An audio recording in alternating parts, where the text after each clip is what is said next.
The coffee cup shattered against the diner floor, and for one suffocating second, nobody moved.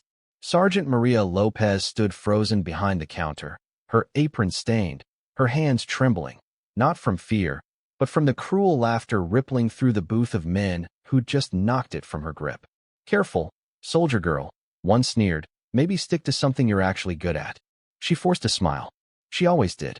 3 years out of the army, and still some days felt like incoming fire. Before I tell you what happened next, tell me in the comments where you're watching from. I love knowing who's listening. Maria hadn't planned on waiting tables forever. She'd planned on a lot of things: deploying twice, coming home whole, finding a job where her service meant something. Instead, she found Rosie's Diner, a fluorescent-lit purgatory off Route 9, where the tips were thin and the customers thinner on patience. She swept up the shards in silence, cheeks burning, while the men resumed their meal as if she were furniture. This was the part nobody warned her about. Not the deployments, not the nightmares, the quiet erasure of who she used to be. She thought no one in that diner saw her, really saw her. She was wrong. Near the window, a man in a faded gray hoodie had stopped eating. He'd watched the whole exchange, jaw tightening with each laugh, each clinking insult. He was broad-shouldered, weathered in the way men get when they've carried more than backpacks, when they've carried each other. He set down his fork. The diner's hum of chatter and sizzling grills seemed to dim around him, like the air itself was holding its breath. Maria approached his table, notepad shaking slightly in her hand.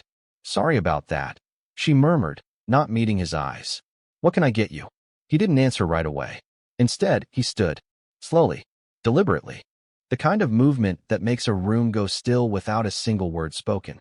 Sunlight slanted through the diner's blinds, catching dust in the air, catching the small tattoo on his forearm, a trident, faded but unmistakable. He raised his hand to his brow, a salute, crisp, formal, full of weight. The diner fell utterly silent. Forks paused midair. Even the cook in the back leaned through the kitchen window to see what had stopped time itself. "Sergeant," he said, voice steady as stone, "it's an honor." Maria's breath caught. Her notepad slipped from her fingers. For 3 years, she had folded herself smaller and smaller, swallowing the parts of her that didn't fit civilian life. The discipline, the scars, the silent grief for friends who never came home. And now, in a diner that smelled of burnt coffee and bacon grease, a stranger had just unfolded her back into herself with a single gesture. The men in the booth shifted, suddenly aware of how small their cruelty looked beside this man's quiet reverence. One of them opened his mouth, perhaps to laugh again, perhaps to apologize, but the Navy SEAL's gaze swept toward them, calm and unflinching, and the words died in his throat. This was the moment that mattered most.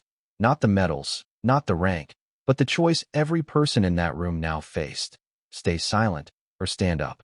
Some looked away, ashamed. Others, slowly, began to clap. A ripple, then a wave. Chairs scraped back as customers rose to their feet, applause swelling like a tide breaking against the counter where Maria stood, stunned, tears blurring the fluorescent lights into halos. She hadn't asked for this. She hadn't asked for pity, or parades, or recognition. She'd only asked to be seen as human. And in this stranger's salute, she finally was. The SEAL extended his hand, not to shake hers, but to help her gather the broken cup from the floor. "We don't leave anyone behind," he said softly. "Not on the field. Not here.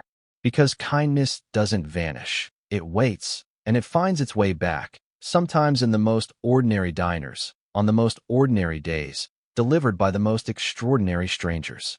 Maria once thought she'd disappeared the moment she traded her uniform for an apron. She hadn't. She'd just been waiting for someone to remind her who she still was. If this story moved you, tell us in the comments what it meant to you. And if you believe respect should never wear a uniform to be earned, subscribe, because stories like Maria's deserve to be heard again and again.